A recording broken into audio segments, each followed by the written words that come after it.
qui s'est présentée, vu la situation qui se présente et que vous connaissez cette histoire qui s'est passée parce que ça a beaucoup parlé, la mort de Becky. Alors ce soir, je vais vous parler de Becky. Je vais commencer par parler d'elle et puis je vais appeler celle qui a découvert son corps, la première personne qui était sur les lieux, qui a découvert que Becky était décédée. Alors, Becky, c'est une jeune Camerounaise d'origine anglophone, donc Bamenda, qui est arrivée en France, ça fait 3 ans. Avant d'arriver en France, c'est une personne qui a connu les difficultés, comme toute jeune qui veut aller en aventure, parce qu'en Afrique, au Cameroun particulièrement, la vie est très dure. Et beaucoup de gens rêvent de partir. Alors Becky fait partie de ces femmes,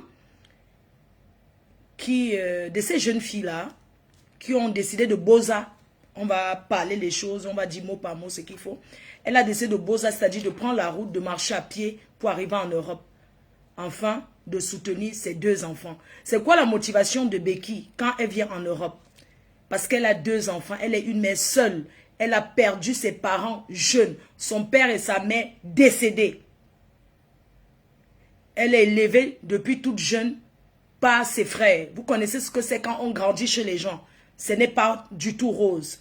Alors Becky, elle est déjà femme. Elle se retrouve avec 2 enfants au Cameroun, abandonnée à elle-même. Qu'est-ce qu'il faut faire? Elle prend la route de l'aventure pour sauver ses enfants. Elle prend la route de l'aventure afin de les donner à manger. Voilà, voilà la motivation de Becky. Elle arrive, elle bosa, elle marche comme les gens marchent dans le désert. Elle passe par la Turquie. Et c'est de la Turquie qu'elle arrive en France. Donc, Becky était en France, ça faisait 3 ans exactement qu'elle était sur le territoire français. Et c'est une femme qui se battait beaucoup. C'est une femme qui était joyeuse. C'est une fille qui était toujours souriante. C'est une personne qui... quand moi j'ai appris sa mort, j'étais sur le choc. J'étais sur un choc terrible. Beaucoup de gens ont lancé les directs, ont fait les directs, ont parlé du tout et du n'importe quoi. Alors, en ce moment-là, je me suis engagée. J'ai pris la responsabilité de ne pas venir taper le commentaire sur la mort de cette fille. Parce que chez nous, c'est une mauvaise mort. Elle est partie très jeune. C'est une mauvaise mort.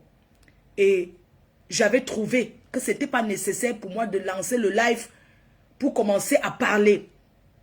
Alors, depuis un certain temps, j'ai pris l'initiative de parler quand c'est important.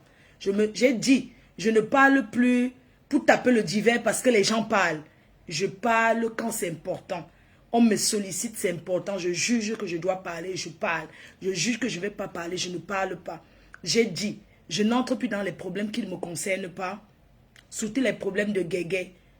Mais quand il s'agit d'un rapatriement de corps, quand il s'agit de se mettre ensemble, se battre pour sauver une des nôtres. Parce que ce soit, mes chers frères et sœurs, il n'y a pas que les Camerounaises qui vont cotiser. Il n'y a pas que les gens du Cameroun, c'est l'Afrique qui est touchée. Voilà pourquoi je sollicite votre mobilisation, afin que son corps puisse rentrer au pays. Quand on vient en aventure, on ne veut pas rentrer dans un cercueil. On veut rentrer en ayant réalisé les projets. On veut sortir à l'aéroport de Simalin ou de Douala heureuse et qu'on t'accueille. On ne veut pas sortir, on ne veut pas rentrer sur les bouts de planche. Si vous me voyez ce matin, ce soir, prendre l'initiative de parler du problème de Becky, c'est parce que c'est un problème c'est un problème qui nous touche tous. On ne doit pas juger de la façon dont elle est morte. Qui sommes-nous pour juger? Qui es-tu pour juger celle qui est décédée? On ne peut pas la juger. Ce qu'il faut faire, c'est qu'on doit se mettre ensemble. Ce soir, vous avez le PayPal. Vous avez le PayPal, vous avez le Orange Money Cameroun. On doit se battre pour que le corps rentre au Cameroun. Becky, une jeune fille belle, souriante, joyeuse. Je l'ai vue moi-même à l'association qu'elle faisait. Alors j'arrive à l'association, je suis en train de faire la promotion du 2 novembre. Maman, tu veux quoi? Un compte ça où c'est? Un compte c'est chez un compte ça où là? Alors, comme je vous disais, ça oui. Un instant. Voilà ça, maman, porte. Voilà ton eau là-bas, c'est ouvert. Prends, elle boit trop l'eau, c'est le diabète. C'est bien. Voilà ça. Alors, comme je vous disais, vous avez le PayPal. Tous ceux qui peuvent appeler pour dire quelque chose concernant Becky, n'hésitez pas. Vous avez mon numéro qui est là sur WhatsApp. Vous pouvez appeler en direct pour donner votre contribution et dire ce que vous avez à dire. Alors, ce soit ce que j'ai envie de vous dire. J'ai connu Becky, je l'ai vue une fois, le jour que je suis allée faire la promotion.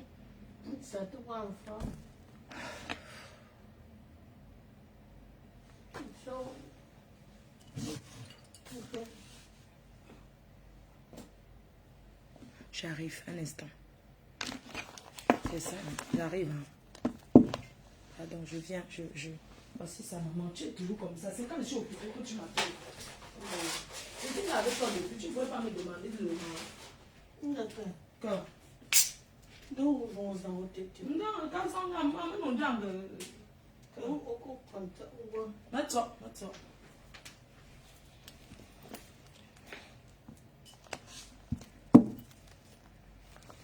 Bon, on revient à nos moutons. Désolé, les aléas du... Alors, je vous disais que j'ai connu Becky, mes chers frères et sœurs. Je suis allée faire la promotion à l'association. J'étais là, il y avait du monde. Et puis, elle a pris un carnet. C'est elle qui m'a dit, ma faut donne-moi un carnet. Parce que c'est une fille qui aimait la fête. Que donne-moi un carnet. J'ai donné, c'est dans l'association que j'avais dit les filles vicieuses.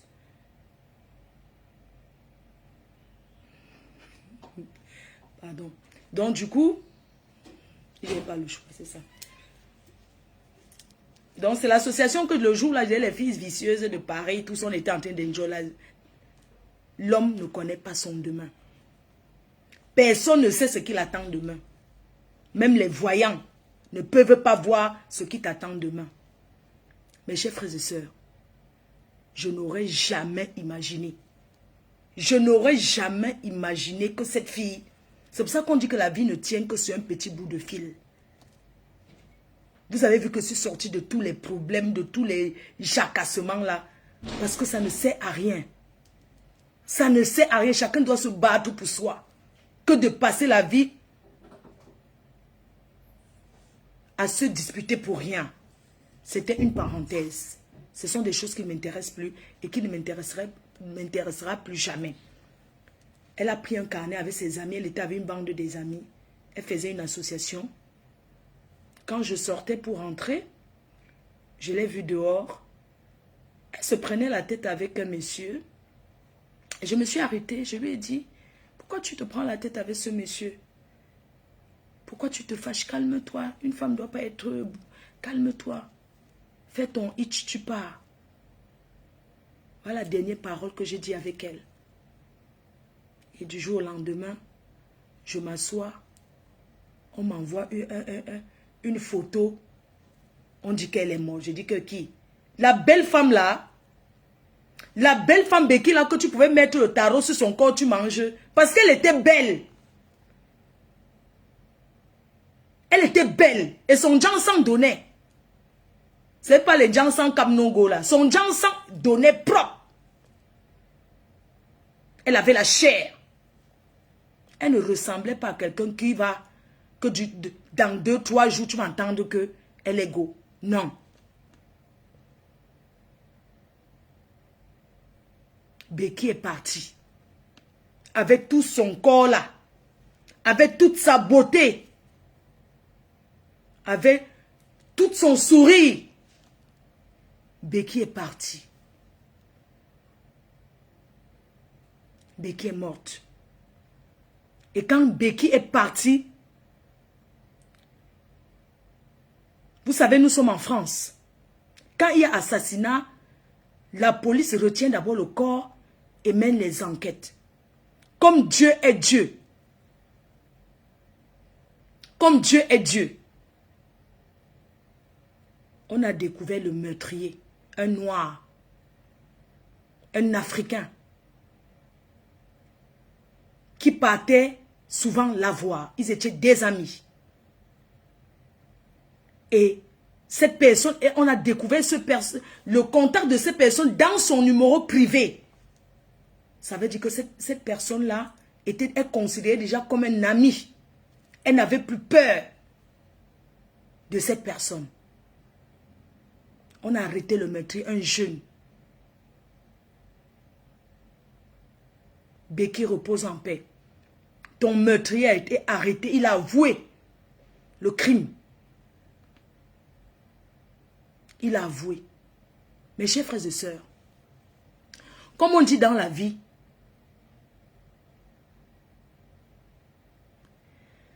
Dieu est Dieu. Becky arriva en Europe, elle arriva en France, elle s'est battue parce qu'elle avait 2 enfants qu'elle avait laissés au pays. Et ces 2 enfants-là qu'elle a laissés, un garçon de 14 ans et une fille de 20, je pense qu'elle a une vingtaine d'années. Vous savez, quand une mère vient en Europe, elle est prête à tout pour faire venir ses enfants. Elle est prête à tout, surtout quand tu n'as pas de famille. Surtout quand tu as laissé tes enfants dans les mains de quelqu'un que tu n'es pas sûr. Tout ton souci, c'est que quand tu veux boire l'eau aussi, tu dis que ouais, est-ce que mes enfants ont mangé? Quand tu manges jusqu'à ce que, quand tu veux déjà mettre une cuillère de riz dans la bouche, tu dis que je mange comme ça, que mes enfants sont quoi? Entre-temps, on t'appelle du pays pour te stresser. Oh, les enfants sont malades. Le palu a déjà fait que, maman, tu tombes dehors. La rage de te battre pour faire venir tes enfants. C'est ce que Becky a fait. Une mère digne. Parce qu'une mère digne, c'est une mère qui n'abandonne pas ses enfants. Une mère digne, c'est celle qui se bat nuit et jour pour donner à manger à ses enfants. On ne peut pas juger ce que Becky faisait. Elle a fait pour ses enfants. Mes chers frères et sœurs, 3 mois avant sa mort, c'est-à-dire que, comme je vous dis qu'elle avait laissé 2 enfants au pays, elle a d'abord fait venir la grande. Elle a payé le réseau. Elle a dépensé 12 000 € dans le réseau pour faire venir sa fille. Sa fille est arrivée. Sa fille est à l'université à Marseille. Elle se battait encore pour faire venir le dernier qui a 14 ans. Sa fille est arrivée 2 mois plus tard. La mère décède d'assassinat. Et vous savez que nous sommes en France. Sa fille n'a même pas eu le temps d'enjoy sa mère. Parce qu'elle est arrivée, c'est pour aller à l'école, à l'université. Elle n'a pas eu le temps de profiter de sa mère. Sa mère est décédée 2 mois après la venue de la petite. Quand la fille arriva en France, elle est passée par Paris. Sa mère l'a vue une fois, sa mère allait l'accompagner. Sa mère est revenue, sa mère ne l'a plus jamais vue. Elle est morte. À Lyon, pardon. À Lyon. Les amis de Becky, ceux qui l'ont connu, vous deviez appeler pour parler de Becky. Vous devez appeler pour parler d'elle. Vous deviez cotiser, vous deviez contribuer. Parce que Becky était une fille généreuse. On dit que c'est une fille que quand elle arrive à la tontine, si quelqu'un n'a même pas de 500 €, elle te dit que je te complète, elle te donne, elle ne te prête pas. Elle achète à boire à toutes ses amies. Vous êtes où? Sortez, contribuez pour Becky. L'amitié, ce n'est pas seulement quand on est en train de manger et boire. L'amitié, ce n'est pas seulement dans les bars. L'amitié, ce n'est pas seulement dans les fêtes. Aujourd'hui, pourquoi vous vous reculez? Sortez. Sortez. Vous deviez être les premiers à appeler dans ce live. C'est la tragédie. Mes chers frères et sœurs, c'est de la tragédie. Alors, sa fille, vous savez, nous sommes en France. Quand on découvre un corps, quand la police est en possession d'un corps, on cherche les personnes importantes, c'est-à-dire ton enfant, ton mari, les amis, on ne connaît pas ça. On ne donne pas les nouvelles à l'ami. Et vous savez que quand il y a une situation comme ça, nous les Africains, on se recule. Ceux qui étaient les meilleurs amis ne montrent plus qu'ils sont les meilleurs amis parce que la personne est décédée. Je peux dire aussi que parce qu'ils ont peur. Pas parce qu'ils ont peur qu'ils ont fait quelque chose. Mais parce qu'ils ont peur, ils se disent que, je ne sais pas, peut-être pas aller me présenter que c'est son ami. Comme je n'ai pas peut-être le chaos, on me jette en gâteau. Je vous rappelle que Becky n'avait pas de papier. Elle était une sans-papier qui se battait encore à faire ses démarches administratives. Même dans son... truc de simple, elle s'est battue à faire venir son enfant. Sa fille a 19 ans. Mes chers frères et sœurs, quelle tragédie! Quelle tragédie! Alors c'est la police. Vous savez que le blanc ne tourne pas comme en Afrique. Hein? Que quand on veut te dire quelque chose, on va commencer à contourner. C'est la police qui annonce le décès de la mère à l'enfant. On lui demande de venir de Lyon à Paris. Qu'elle vienne urgemment. Parce que la police, la personne qui a découvert, d'ailleurs je vais l'appeler, on demande tu es qui pour cette fille? Elle dit que je suis qu'une amie. Mais cette fille qui a découvert le corps dit qu'elle a un enfant. La police dit ok, on prend le corps de l'enfant, mais vous, on va d'abord vous mettre en garde à vue. On va vous retenir d'abord de vous entendre. Parce que les Africains devaient comprendre que quand on prend quelqu'un, parce que les gens ont raconté plein d'histoires, quand on prend quelqu'un, quand tu es la première personne à découvrir un corps, c'est normal qu'on te garde pour te poser des questions. Parce que tu es quand même la première personne sur les lieux. Son ami qui avait découvert le corps, la police a d'abord gardé. Le temps de lui poser les questions, on l'a enfermé en cellule. On lui a posé les questions, comment tu es allé là-bas, machin, vous avez quel rapport? Elle a parlé, puis on l'a libérée, on lui a dit que ne quittez pas la France. Vous restez là, tant qu'on a besoin de vous, on vous appelle, vous venez à la police. Et c'est ce que cette fille a toujours fait. Elle est traumatisée. Elle est traumatisée, qui a découvert le corps, elle est sur le psychologue. On lui a donné un psychologue parce qu'elle est traumatisée. Et c'est quelque chose qui ne se guérit pas. Donc, on a d'abord gardé celle qui a découvert le corps. On lui a dit, est-ce qu'elle a la famille? Donne-nous le contact. C'est elle qui donne le numéro de Becky, de la fille de Becky. Et c'est comme ça que la police demande à la fille de Becky de venir de Lyon. Et quand elle est arrivée, on l'a identifiée. On l'a identifiée, être sûr qu'elle est l'enfant de Becky. Et on lui a dit, votre maman a été assassinée. Mais on cherche encore l'assassin. La police va garder le corps. On cherche l'assassin. On va mener les enquêtes. Comme Dieu est Dieu. Vous savez, en France, il y a des caméras partout. Les conneries que les gens ont postées, ce n'était pas ça. Comme Dieu est Dieu. L'assassin avait disparu, avait pris les téléphones de la fille. Il a fui avec. Je crois que c'est un confond pas cette partie de téléphone. Mais on a retrouvé l'assassin. On l'a récupéré, un jeune. Et quand on a retrouvé l'assassin, on a encore appelé la fille de Becky pour dire que l'assassin a été retrouvé. On lui a donné des nouvelles. Et la fille se retrouve aussi en France aujourd'hui sans mère. Elle se retrouve avec un petit frère à charge en Afrique. Parce qu'il était question qu'elle se batte encore sur le même réseau pour faire venir son enfant. Pour faire venir le garçon de 14 ans. Donc aujourd'hui, la jeune fille de 19 ans se trouve déjà mère avec une grosse responsabilité. Mes chers frères et sœurs, c'est une grosse tragédie. Plus jamais ça.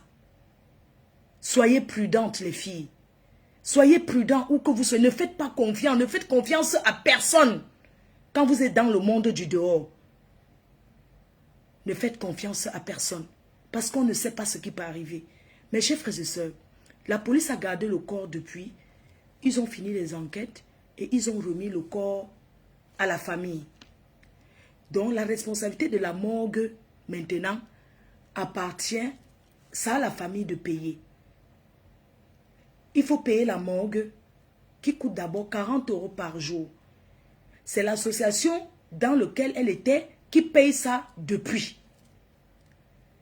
Et il faut donc cotiser pour que on rapatrie le corps au Cameroun, pour qu'on fasse des démarches administratives pour rapatrier le corps. La veillée aura lieu en France, c'est-à-dire la veillée. Donc, même si vous êtes où que vous voulez venir à la veillée, je vais vous poster le programme de la veillée. La veillée aura lieu ici en région parisienne. Je crois que c'est le 4 ou le 6. Mais je vais vous poster ça plus tard. Donc, s'il vous plaît, plus jamais ça. Les filles, chers Africains, Sachez qu'il y a des assurances qu'on peut souscrire quand on est dans une association. Il faudrait que les associations prennent les responsabilités d'obliger à leurs membres de souscrire l'assurance groupée. Que tu aies les papiers ou pas, tu as droit à une assurance rapatriement. Je vous ferai un direct pour vous présenter les assureurs qui le font groupés. Ne vous dites pas seulement que non, ça ne peut pas m'arriver, ça peut qu'arriver à l'autre. Parce qu'on est là dans la jonque, qu'on boit, on ne pense pas que l'assurance, ça ne coûte pas plus que aller vous asseoir, boire les bières, les champagnes. Ça ne coûte pas plus que ça.